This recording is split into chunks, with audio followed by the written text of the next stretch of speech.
The Squamish Nation Environmental Assessment Agreements, SNEA, give our nation a unique and independent regulatory role over two major projects proposed in our territory. The FortisBC Eagle Mountain Gas Pipeline, which will feed into the wood fiber LNG liquid natural gas facility. These agreements are the first legally binding Indigenous-led assessments of projects in Canada. This means that the Squamish Nation has similar regulatory oversight as the provincial and federal governments, and the projects cannot proceed unless they meet the nation's conditions of approval.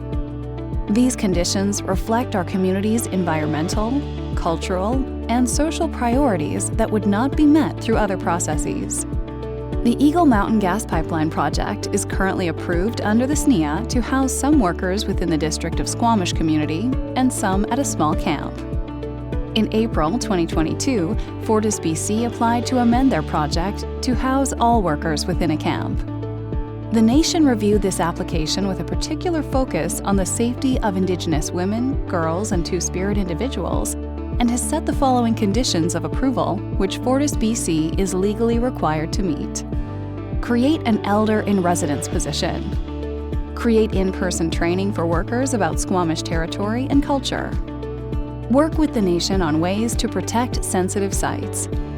Develop a process for the community to report any inappropriate worker conduct. The location of the camp must be approved by Squamish Nation. Update the construction and operation management documents to include camp details.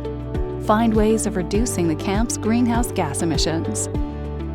Although they have independent oversight and regulatory processes, the nation and the Provincial Environmental Assessment Office, EAO, cooperate as co-regulators.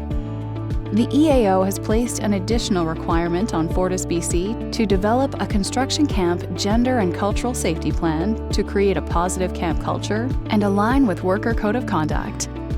Together, these requirements provide Squamish Nation with oversight of the camp.